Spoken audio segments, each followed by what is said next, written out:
Good evening, members and officers, to this meeting of the Scrutiny Committee for Community, Leisure and Parking.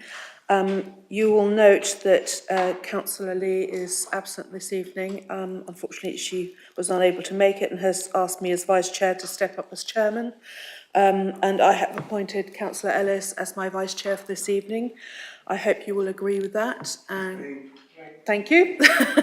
Nice and easy. I also just want to say that obviously it's a little bit special tonight because it is the last one of the municipal term and my last one ever as a chairperson or vice chair of this committee. So I will bid you all a fond farewell this evening. But I'd like to move over to Councillor Ellis to read out the fire safety announcement.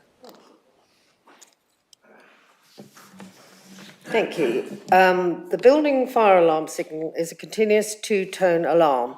On hearing the evacuation alarm, leave the building by the nearest marked exit route. Follow the green signs to the assembly point, which is the large staff car park opposite the entrance to the building. Anyone who cannot use the stairs will be helped by the officers present after other people have left. Do not return to the building until it's safe to do so by an authorised officer. The whole of the council site is a non-smoking area. Mobile phones must be switched to silence. Thank you. Thank you, Councillor Ellis. Moving on to tonight's agenda. Item 1 is to note substitutes in accordance with Council Procedure Rule 4, substitutes at meetings of committees, etc. We have a number this evening, which is Councillor Whitaker substituting for Councillor Lee, Councillor Trumbull for Councillor Sweatman, Councillor Jackson for Councillor Sbarachi, Councillor Hicks for Councillor Cartwright and Councillor Coote for Councillor DeBell. Thank you very much for substituting this evening. Item 2, to receive apologies for absence. So we have received apologies from Councillor Anthea Lee, Councillor Sweatman, Councillor Sbarachi, Councillor Cartwright, Councillor DeBell and Councillor Dempsey. Item 3 is to receive declarations of interest from members in respect of any matter on the agenda. If anyone has any declaration of interest, please indicate so by pushing your buttons on your phones. No? We have no declarations of interest. Thank you very much. Item 4, to confirm the minutes of the meeting of the committee held on the 1st of February 2023. If you could please use your phones to vote. The voting is open, I think. There we go.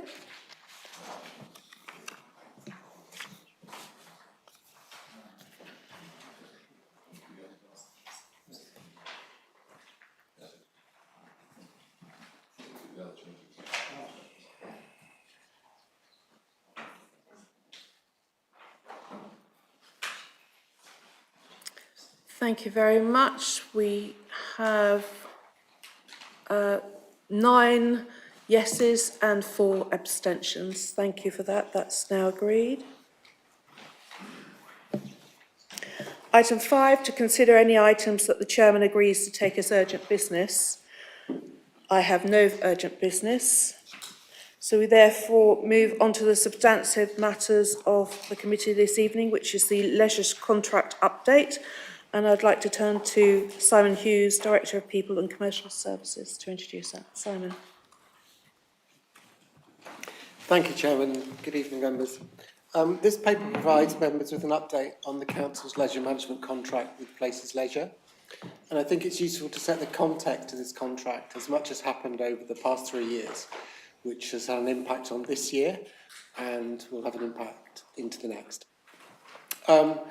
It will be, I think, obvious to all of us that the centres provide both fun, they support physical and mental health of our communities, and they help prevent and manage health conditions as part of social prescribing. So they have a key role to play in our communities. The contract also provides an income to the council, which helps us invest in our services. So that includes our sports and leisure facilities and our parks and open spaces across the whole district. And Places Leisure is required to pay an annual management fee to the council of 1.4 million in return for running these leisure centres.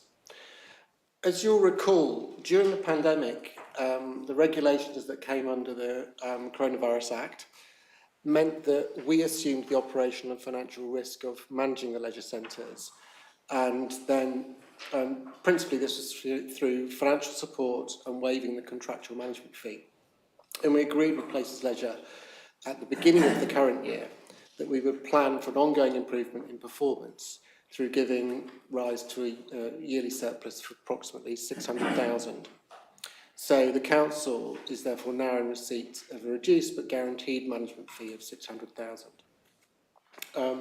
We're currently negotiating the fee for 2023-24, and as you'll be aware from previous scrutiny meetings, this is an ongoing and therefore commercially sensitive negotiation.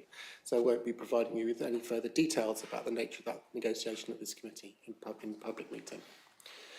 The context of the negotiation is within the report. So the pandemic has changed people's behaviour in terms of the facilities and the services they want to receive. And also we've seen an escalation in fuel and utility costs and cost of living increases. So we work closely with Places Leisure to look at pricing and to look at concessions and those sorts of issues, and you may well have questions about those. So that, I think, concludes my introduction. Many thanks, Chairman. Thank you, Simon. Any questions on this report? Councillor Pulver. Thank you, Madam Chairman. Just a couple of questions. I'm looking at item 14, which effectively is reflecting underachievement, but more importantly, it said this is a 1 year only arrangement. Now, on item 27, it says 6 years remain before the expiry of the initial contract term. So my question is that whilst there is apparently a 6-year contract in force, and I think has just been suggested now, this is a 1 year agreement and there's another 1 year agreement to be agreed shortly, and that's ongoing.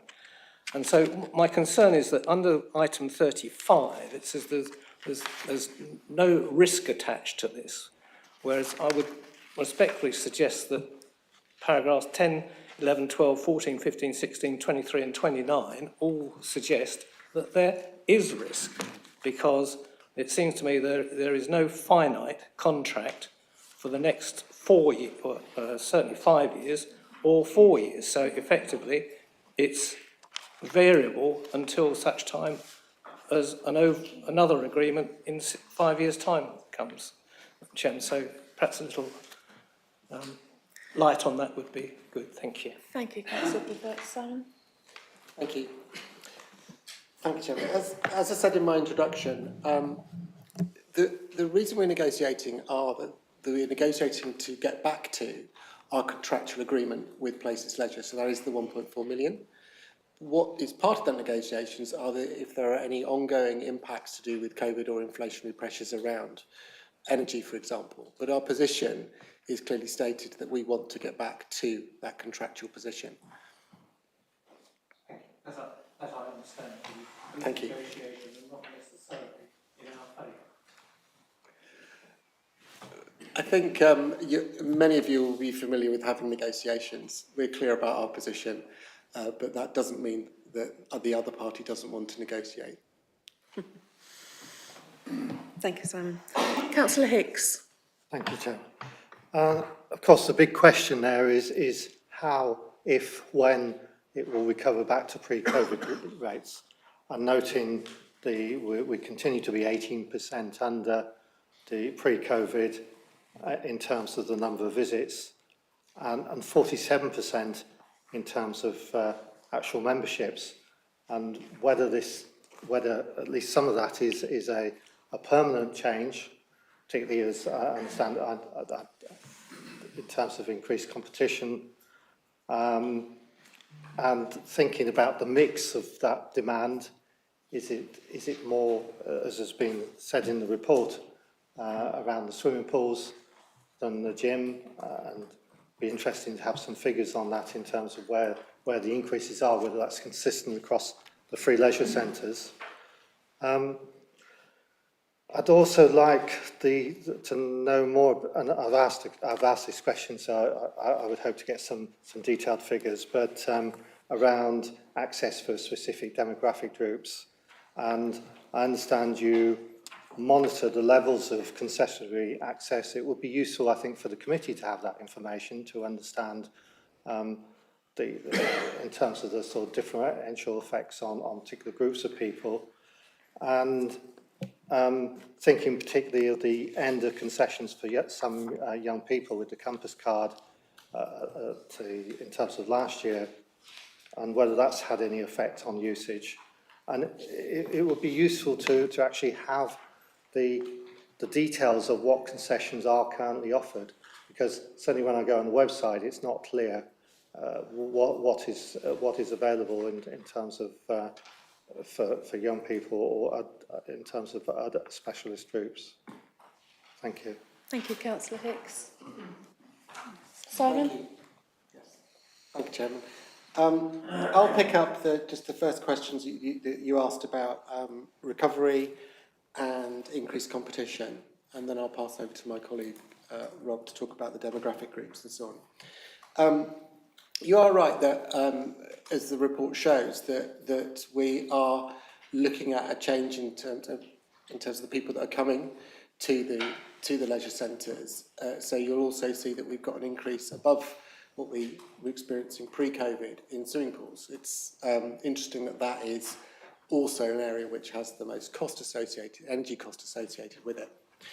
Competition in the sector is obviously challenging, but also it's a segmented market. So whilst there are pure gyms opening, and therefore that may take some people away, not just pure gyms, that's one example. While there are these high street gyms opening, they tend to appeal to specific demographics, tend not to appeal to families, because they purely have gyms that are open usually 24 hours. And I won't bore you with my personal experience of attending one of those with my son, but safe to say that what seemed to be key to that was the backdrop from which to take selfies. That's not what we're aiming for. What we're providing for is largely families, and also providing for people for whom that isn't an attractive proposition.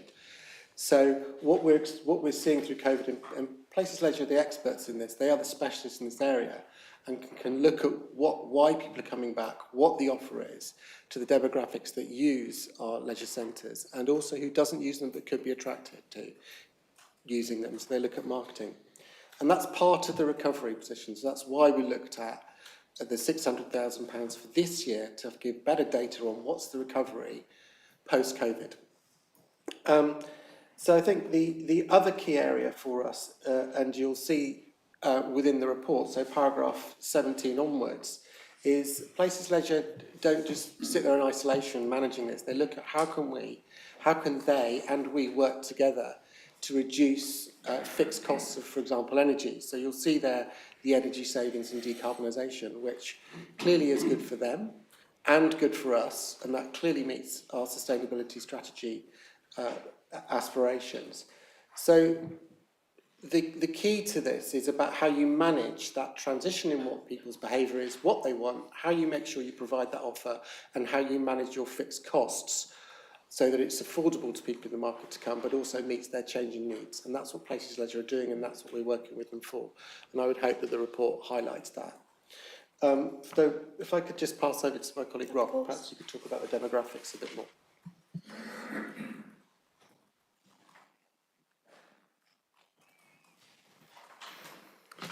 Yeah, thank you, Chairman.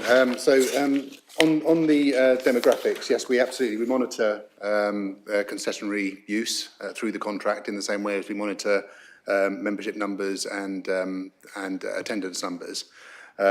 We have targets for the contractor to achieve on concessionary use, and the data that we have indicates that there has been no drop-off in that level of concessionary use as a percentage of usage of the centres through COVID and post-COVID.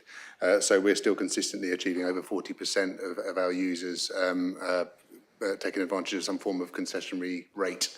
The current cohort of residents who are able to take advantage of concessionary rates are under 16s who are in full-time education, people who are registered disabled, people on universal credit, and people over the age of 60.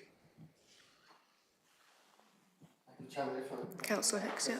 I think the issue, the specific issue I had was under 25s who had a disability in terms of being able to access, and they previously had that, I believe, under the Compass card, but that was stopped in April. So I don't know whether there's any plans to widen the list. But I think it would be useful for this committee to have oversight, some sight of those sorts of figures, because particularly given our duty in terms of, we don't want to be just running leisure centres, we want to be providing a service that is different from mainstream leisure centres in terms of it caters to a wider range of groups and particularly to marginalised groups. So ideally, I'd like to see some information that proved that we were providing that sort of service. Thank you, Chair. Thank you, Councillor Hicks. I think it needs to be borne in mind that we used to get more detailed leisure centre sort of details of usage at previous reports. However, this is the first time since we came out of the special arrangement that we've had a leisure centre report as well. So, and obviously given the current sensitivities around the renegotiation of contracts and things like that, I think that's partly means this is slightly reduced to where it would normally be in a format. But anything to come back on, gentlemen? Yes, if I may. As you'll have heard, in terms of concessions, that's been consistent. Also in terms of the offer, so why people choose to come to our leisure centres is exactly because we're appealing to a wider range of audience than, for example, the gym that I've talked to you about. And that appeal isn't solely, as I said in my introduction, about providing a service that we receive an income from. It's also about our ability to deliver public health workshops and so on, so social prescribing. And our health and wellbeing team work closely with us to enable those particular events to take place in our leisure centres, as does PL. That's their focus. Thank you. Councillor Whitaker. Thank you, Chairman. First of all, my apologies. I dashed from a parish annual meeting, and I hope Sussex Police didn't pick me up through Ardingly High Street trying to get here. I think I'd like to thank all the officers and the Chief Exec and her team. I think a lot of us have got short memories. COVID is 3 years ago. Seems like much less than that. And I remember the meetings that we had. What should we do? What are the options? Everybody was really worried, and that seems very short while ago.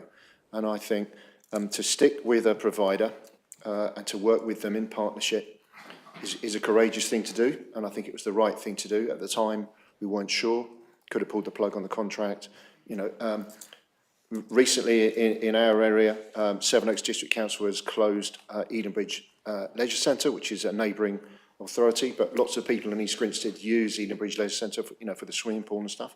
And I think there are a couple of other, because their provider went insolvent.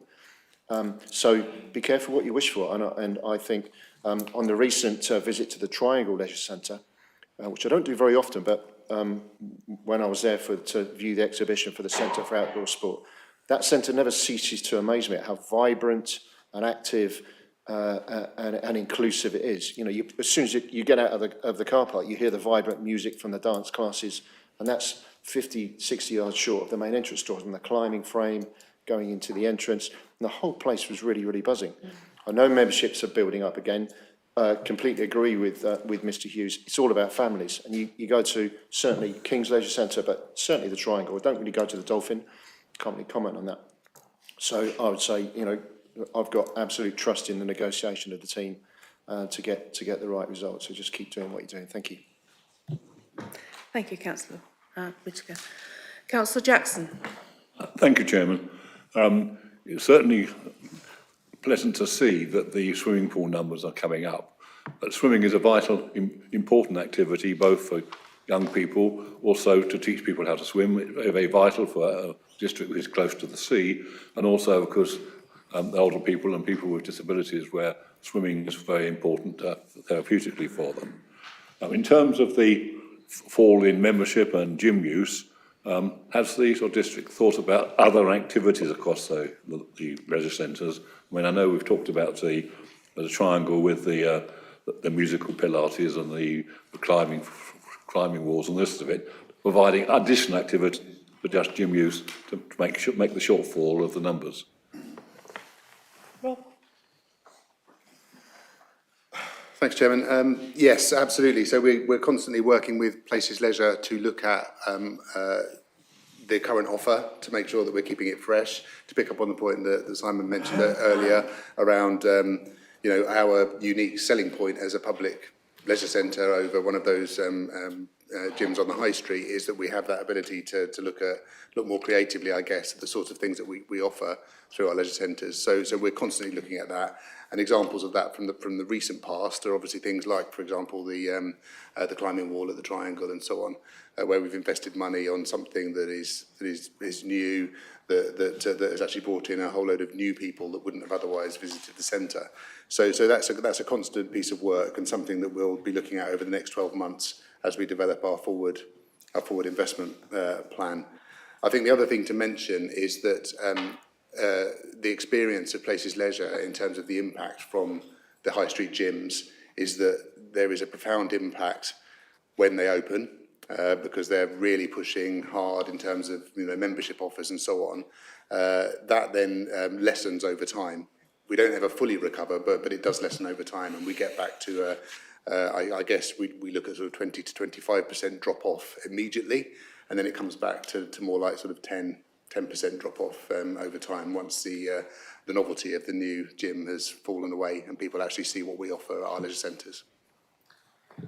Yeah, Simon. Thank you. I'll just add one thing which probably won't surprise you given my other responsibilities within the council, but hopefully may make you smile. One of the things that I've mentioned to Places Leisure is around augmented reality leisure, which you may or may not be familiar with, but it's where you're actually able to use augmented reality to enhance your leisure experience. And they do have one of those centres elsewhere. I'm not saying that would be delivered this year, but those are the sorts of things that you have to consider in terms of what changes people's participation within leisure and how does that match with trends that we're seeing in younger and older people, in terms of what they decide to do for their leisure activities. I'm happy to talk to anyone about augmented reality leisure at any other point. Thank you. Councillor Ellis. Thank you, Chairman. I think we're very fortunate to have the leisure centres and have them, back, trying to get people back from, COVID and get back into the leisure centre side of it.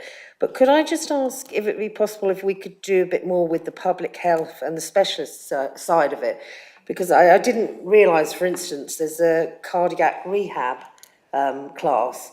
And I mean, after I had a husband who was being seriously ill with heart problems, I mean, that's going to be very, something that we can offer, from the hospital to get back into our leisure centres. It's not going to be offered in a budget gym. These sort of specialist programmes, and there's long COVID programmes. Is there any way we can sort of promote that side of it? Because I don't seem to get much on my social media side for all these sort of different types of activities that are available. So it's just something I'd like to know. Thank you. Simon? Yes, it certainly is. The whole area of social prescribing is obviously critically important to us. We have the facilities that enable and support that with the NHS, and we work with Lucy's team to enable that. But we can go back and talk to Places Leisure about how they advertise that, and also to NHS colleagues about how they can publicise that more. Thank you. Great. Lucy? Thank you, Chair. Yes, absolutely. We're always looking for those opportunities to work in partnership with other people to deliver those sorts of services. I can confirm that the recent cardiac classes for this financial year are full and will be completed. and we're starting a new range of cardiac classes in the next financial year, and absolutely always looking for new opportunities. Thank you so much, because it's very worrying when you suddenly get hit with a heart condition, then you suddenly need a support network, but to know that that's offered in our leisure centres is something exceptional, and thank you very much. Absolutely. Councillor Clark. Thank you, Chairman. Do we have any data of people that rejoined but haven't come back to the gym? Because am I right in saying that if you remember before COVID and when the payment stopped, then it restarted, it just restarted when we went back automatically? I thought I was paying for that because I haven't been back. So from experience, you get out the habit. And I think if we could do something with that, if we have any data on the people who've got out the habit, because they might then drop out later, and they're people who probably want to get back in the habit and sometimes find it hard. And I'm talking from experience. I know my body's a temple, but you can get out the habit, and I think as you get older, you might get out the habit. And I just think Asking them to email you. yeah, drag me down there. It's just think some people do get a habit, and I would just like to say what Councillor Whitaker said. I'm so proud of this council how we've kept these leisure centres going, because it's not just the Scrutiny. I've heard ones in. I think there's some in Sussex, in East Sussex. They're closing swimming pools, maybe temporary. And there's been some. I think Southwick was mothballed at one time, or there's been a lot of trouble, and we've done really well as a council to keep these going, and actually help subsidise other parts of our community. So thank you. And the question about habits. Thank you. Simon? Yes, and it's a good point, and Places Leisure do that, but we'll go back to them and get some data from them. I think there's also the group of people that do terminate their contract, and then they also try to attract those back as well. Excellent, thank you. Councillor Gibson. Thank you, Chairman. I just want to pick up a few points. I'm looking at the wider issues associated with ownership and operation of the leisure centres, if I can. You started off by introducing this topic as the public health benefits of ownership of by providing the leisure centres. And I think I'm right in saying that it's not a statutory requirement of a council at this level to provide this sort of facility for its residents. If I look at the financial figures associated with this, we had 6 good years, and we appear to have had 3 bad years. And that has, if you like, balanced out on a net zero, which I think on a return of the asset might be regarded as poor performance. I mean, that's where we've ended up. You can't foresee a pandemic, or maybe we should say that there's a risk associated with these, that it may come back in future, and we should be asking ourselves that question. I believe that the public health responsibilities of this council are passed down from the county council in terms of where the public health responsibilities lie within the local government delivery system. And that brings me to really the question which I've got here, which is that have we measured the effectiveness of meeting that requirement through leisure centres compared to alternative options? And what alternative options have we considered for doing that? We've just heard about cardiac classes, which of course are very important to have that.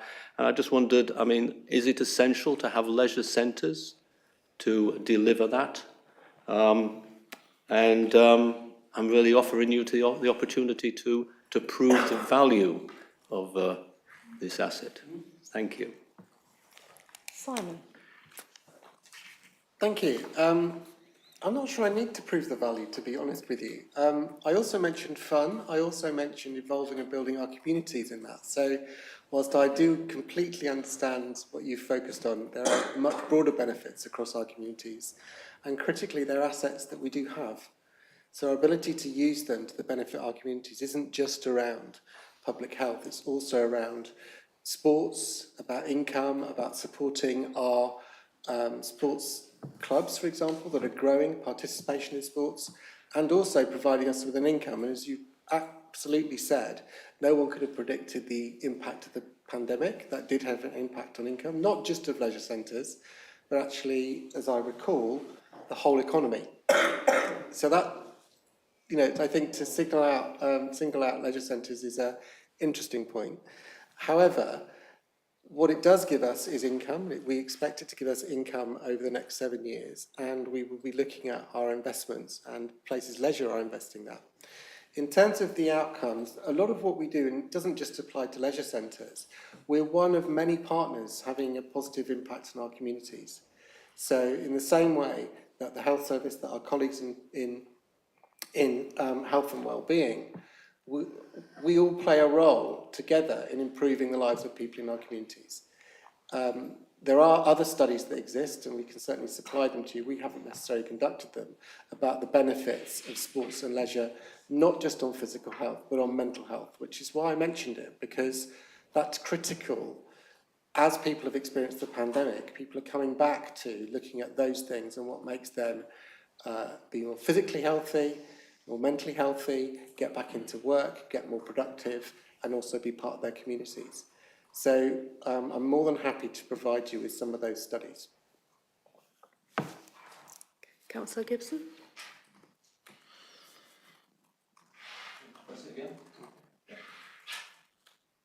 Good. I would welcome that.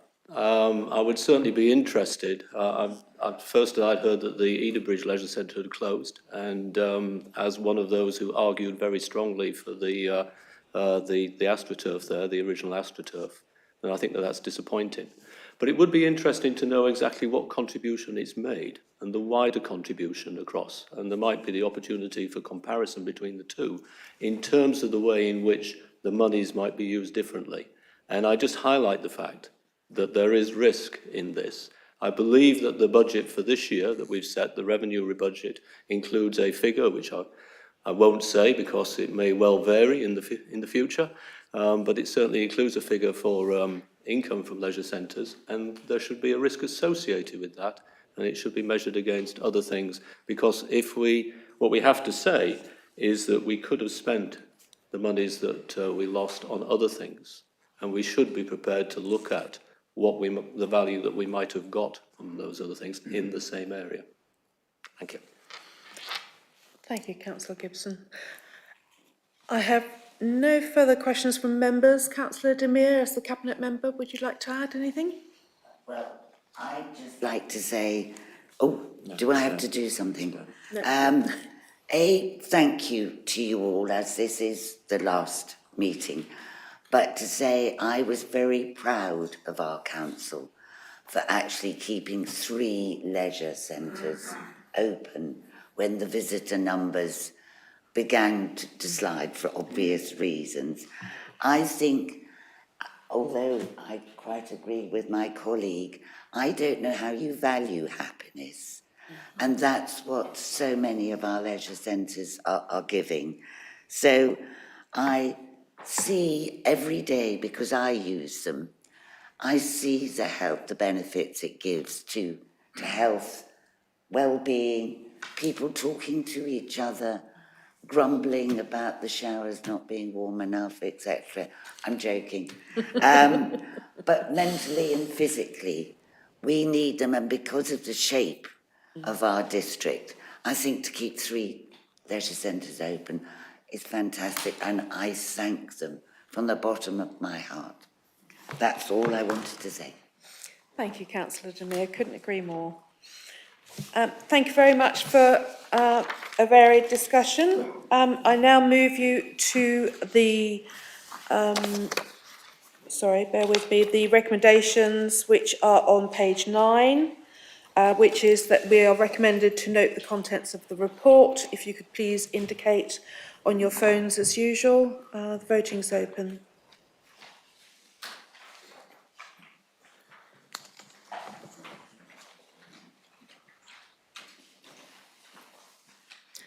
Thank you, everyone. That's unanimously noted.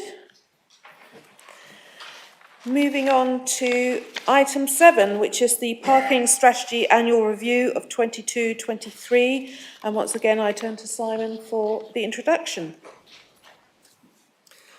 Thank you, Chairman.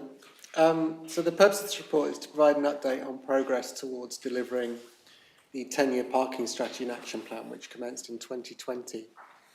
And I think while it's tempting to focus on details of specific car parks, it's important to remind ourselves of the importance of the parking for the district. Parking represents a valuable asset that provides the district with a tool to help shape places, influence growth, reduce nuisance parking, and provide income to invest in car parks across the district. And the parking strategy aims to balance these needs with our residents' needs, also business needs and the wider environment. And that's the purpose of the strategy, to look at that strategic viewpoint. So that includes helping to provide accessible parking that people need, when and where we should put it, provide a positive parking experience, look at where we accommodate changes in people's behaviour and also in the market. So we're looking at investing in electric vehicle charging.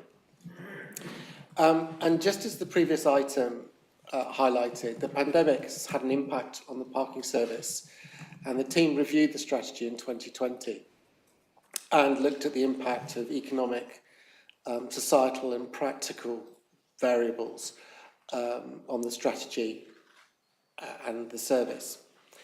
And the strategy has always been there to set out and provide a flexible framework for and direction of travel within which to respond to those external factors, changes in the market, changes in the economy, and also changes in how we wish to shape places.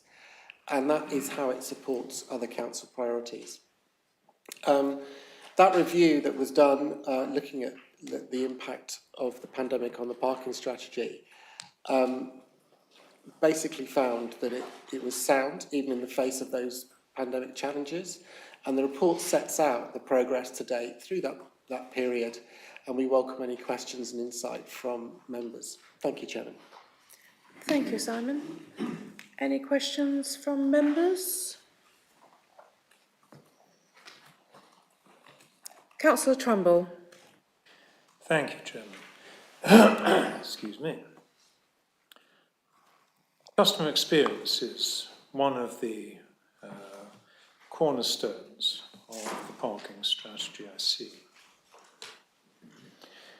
And reading down here, it seems that we're moving inexorably towards app technology. Excuse me. It's interesting. Over the years, I've become more interested in the issues facing older people. I cannot imagine why, but that seems to be the case. And looking at app technology and how that impacts on customer experience. I was recently in Lewis, and you have to use an app, and I had to use this thing to download. It greatly worsened my vocabulary, I have to say. And I've been reading recently about councils getting rid of pay-as-you-go machines for various reasons, and its impact on older people who may not have such sophisticated items as these, or indeed those that do and don't know how to use them properly. So I do have concerns about the progress towards more digitalisation, app technology for car parks. How are we going to ensure that the customer experience remains positive for those older people in our community? Thank you. Thank you, Councillor Trumbull. Simon? Thank you, Chairman. I believe I may have read the same article. I think it was in the, is it the Telegraph? Or the Sunday Times, I can't remember. Anyway, that particular article focused on the upgrading of parking machines from 3G to 4G technology. And at that time, some of the people providing that parking decided to phase out cash collection as part of upgrading the machines. What we've done is upgraded the machines. We still have cash collection. But what is of more interest to us, I think, and I do take your points about accessibility and usability of parking apps. Interestingly, I recently had a discussion with the digital team who believe they're amongst the worst apps that you can used currently, but the market is developing very quickly. And for those of us that remember when smartphones first came out, there used to be a plethora of applications, and they started to improve and hone into ones that we probably all use today because they're simple to use. And we're in that churn, if you like, with parking apps. But for us, we continue to collect cash and continue to provide a digital offer. What is of interest to us is that we are seeing a significant increase in the number of people that do use apps. So that's above 50% now. And that's only relatively recently been introduced compared to other places. So what we'll see is an increase in people's behaviour, an increase in the usability of those apps, and we will continue to look at the market to find the app that is most suitable for all of our population. But there will be a point, I don't know when that will be, but it has happened for other places, where the cost of collecting what is a very small amount of cash can exceed the amount of cash that you collect. And then decisions need to be made, and that could be actually that's okay, or that isn't okay. We're not close to that point yet, but those are the sorts of things we consider about usability, about what works for the people that need that parking. Thank you, Simon. Councillor Whitaker. Thank you, Chairman. I'd like to comment on Appendix 1, the action plan, page 19, which I think is excellent. And certainly in East Grinstead, 3 main car parks have definitely been invested in, new surfacing, new markings, obviously the electric points. So I think in the last 4 years, terrific progress has been made there. I recently visited Hayward Heath, and I can see the evidence of that too. But specifically, I'm pleased to see that investment strategy and a proposed to carry out a feasibility business study for the Queen's Road car park in East Grinstead. Just wondered if progress had been made on that, Mr. Hughes. Rob? Chairman, so the budget for that piece of work has been allocated for the coming financial year. So it's a piece of work that we'll be doing over the coming 12 months, and then we'll report back on the feasibility and a range of options for that site, and use that information to inform a decision around what we do with the site. So essentially it's a piece of work for 23-24. Thank you. Thank you, Rob. Councillor Hicks. Thank you, Chairman. I'm disappointed not to see any figures in the strategy in terms of take-up or utilisation of the car parks. Particularly interested in how those break down, not necessarily by car park, but by area. Thinking of in terms of the service plan and how we measure the vitality of our town centres, and particularly parts of those town centres, it would be useful to have that information and to be able to monitor it. And just to check that our car parks are offering value for money in terms of are all areas of our car parks being used. And we're talking about moving towards dynamic parking fees, possibly. So clearly we need a baseline of information for that. So it'd be interesting to find out a bit more about how the parking utilisation varies and how we might measure it. Thank you. Rob? Thank you. Yeah, we've got a plethora of management data for all of our sites in terms of income per site, transactions per site, income per space, etc. And we use that information on a day-to-day basis to inform our management of the car parks. It was also used to inform the strategy in the first place. So clearly, the recommendations that came out of the strategy were developed off the back of very detailed analysis of the way in which the car parks were currently being used. In terms of things like flexible charging regimes and so on, again, any decision, any future decision around things like differential charging and so on would be informed by detailed usage data for our sites. So we have that, we use it on a day-to-day basis, and certainly any decisions that we want to bring forward around that would be supported by that data. Thank you, Rob. Yeah. Would it not be appropriate for members to see some sort of summary information of that? I know the service plan talks about monitoring the number of transactions, which may provide an indication of economic vitality. And given we are lacking in those figures, we only have the footfall for the orchards in Hayward Heath, and we've said before that we don't have anything across the district.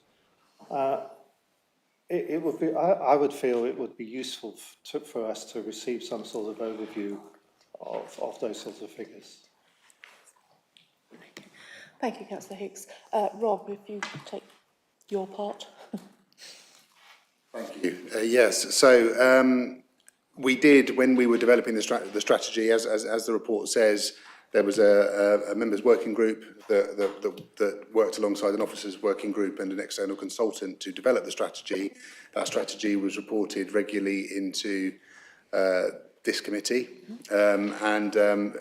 the decisions around what should be in that strategy were informed by detailed evidence, and that evidence base is available to members. I think, and certainly if we were to come forward with, as I say, with any future recommendations along the lines of what's in the action plan around alternative charging regimes, alternative management regimes, they would again be supported by detailed usage data. Thank you, Rob. Sally, I believe you would like to comment. Thank you. Thank you very much, Chair. Just in terms of economic vitality of our town and village centres, we actually have a lot of data. We use the standard methodology for assessing the health of our centres, and that has been reported most recently in the evidence-based work that sits behind the district plan. And there is a very chunky document that sits on our web pages, which sets that out by centre, and it looks at a whole range of different metrics.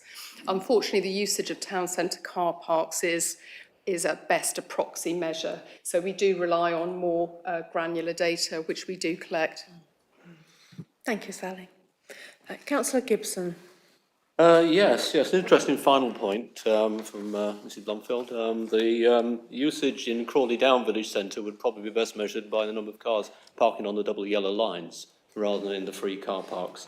A few points I'd just like to pick up on. On EV spaces, yes, they're very good, but can we make sure that as they have the extra barrier? We have already had one instance of someone tripping over them. I noticed that some of them are painted with luminous paint on one side only. And again, I think that is something which we should bear in mind, that there is an extra risk in there.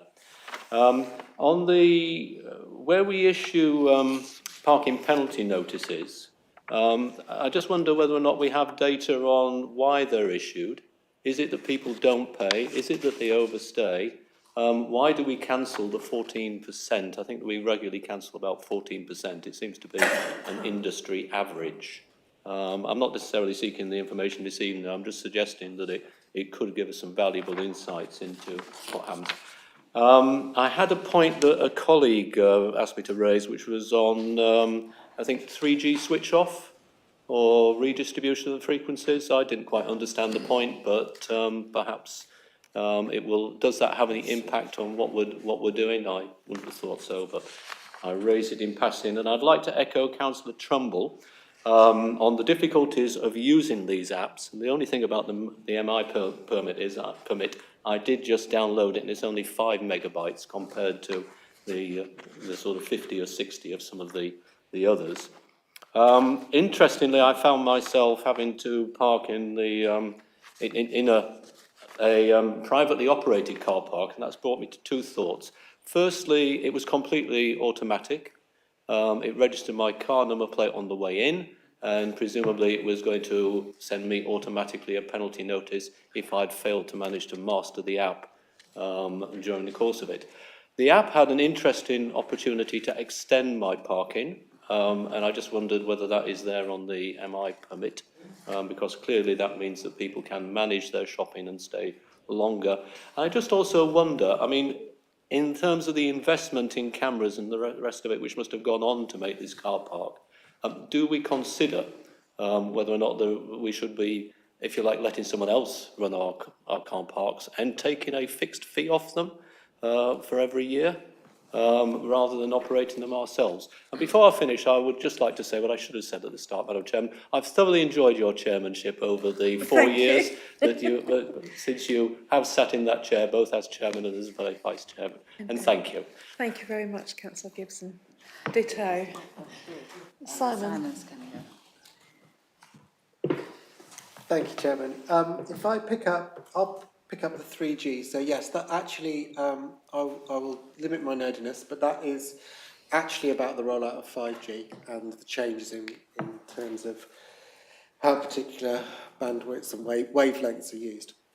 But all our parking machines are upgraded to 4G, so that's not an issue for us.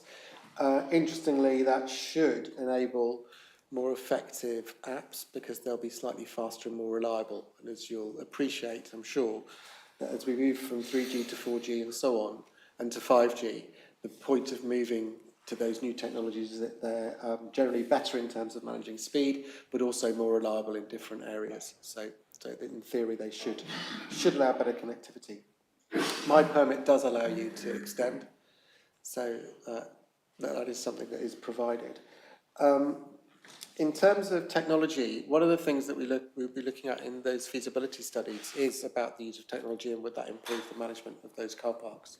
But until those studies are done, I can't really comment on what the outcome would be. We'd want to look at that in terms of cost of investment, how that improves management and how that improves customer experience in accordance with the strategy. And I'll ask Rob to pick up the PCN question. Thank you, Chairman. Yes, so Councillor Gibson is right. Our performance on cancelled PCNs is broadly in line with the industry average, and generally speaking, that is cancellations in respect of particular offences, first-time offences, tickets that have fallen off the dashboard and are then recovered in the footwell and that sort of thing. So generally, when someone's made a representation and the view has been taken that actually they should be let off the penalty charge.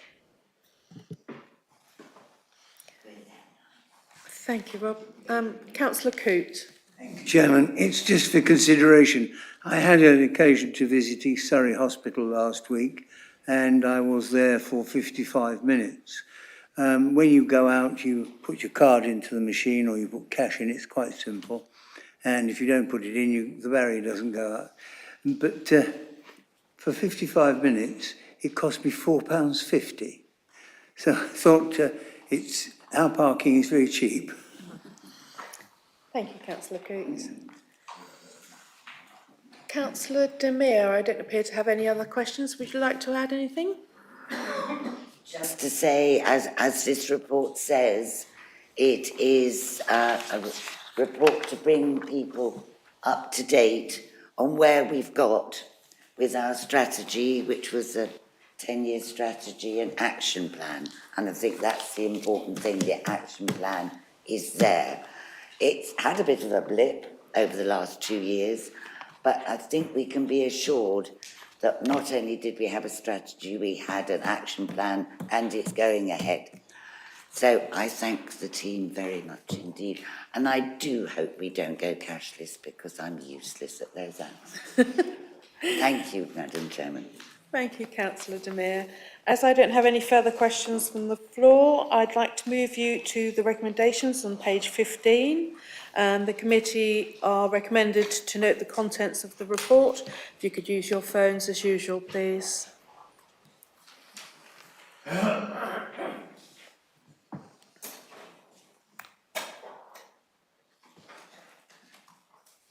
Thank you, that's noted unanimously.